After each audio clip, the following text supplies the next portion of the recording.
ఈ ప్రపంచంతో ఏ సంబంధం ఉందో నాకు అసలు తెలియదు, కానీ ఆయనకి ఈ ఇంటికి సంబంధం ఉంది. ఇంత చిన్న వయసు, ఎంత నీ వయసు?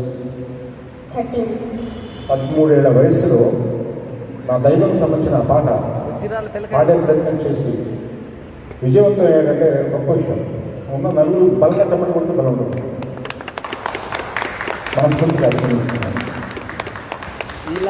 పాటని ఎలా పాడాలి అంటే ఒకే ఒకటి గుర్తుపెట్టుకోవాలి. ప్రశంసల కోసం మాత్రం పడతారు, చప్పట్లు కొడతారు, ప్రతి ఒక్కరికి చప్పట్లు కొడతారు. అబద్ధం కాదు, అది వాళ్ళ రూల్ వచ్చి అది అయ్యి సార్ అవి మీరు ఇప్పుడు తప్పే.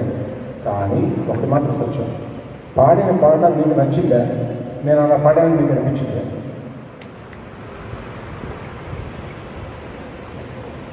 పాడిన పాట మీకు నచ్చిందా? నేను అలాగే పాడాను అని మీకు అనిపించిందా?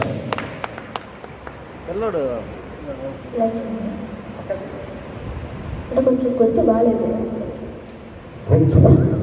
గొంతు బాగోదని నేను చెప్తున్నాను కదా, నేను చెప్తున్నాను కదా. జలుబుగిరి పక్కన పెట్టు.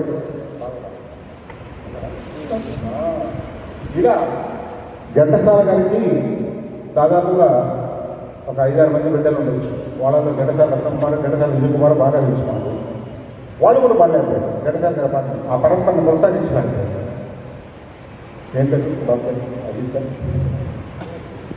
ఎక్కడ అజిత్ రాము పర్వతరెడ్డి, ఇక్కడ ఈ వేదిక మీద ఈ తుఫానులో ఈ సమయంలో ఘంటసాల గారి పాట పాడి మేము కనిపించలే. నిజంగా ఘంటసాల గారి అభిమానంగా మేము ఖచ్చితంగా ఆశీర్వదిస్తాం, అభినందిస్తాం. ఓకేనా? అసలు ఎంతమంది ప్రయోగం చేశాను చిన్న పాటలే. ఎవడో పాడమని ఘంటసాల గారి అభిమానంలో ఎవడన్నా వచ్చి వేదిక మీద ఆ పాటని అలా పాడమని చెప్పి అవును కదా. మళ్ళీ నాకు కష్టం మ్యూజిక్ లేకుండా ఆ లాస్ట్ వ్యూ కూడా ఏది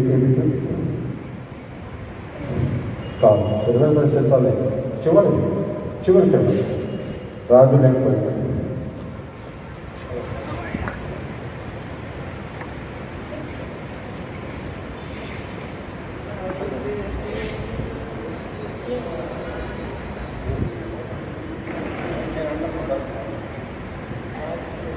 రాజులే పోయిన రాజ్యాలు పూలిన,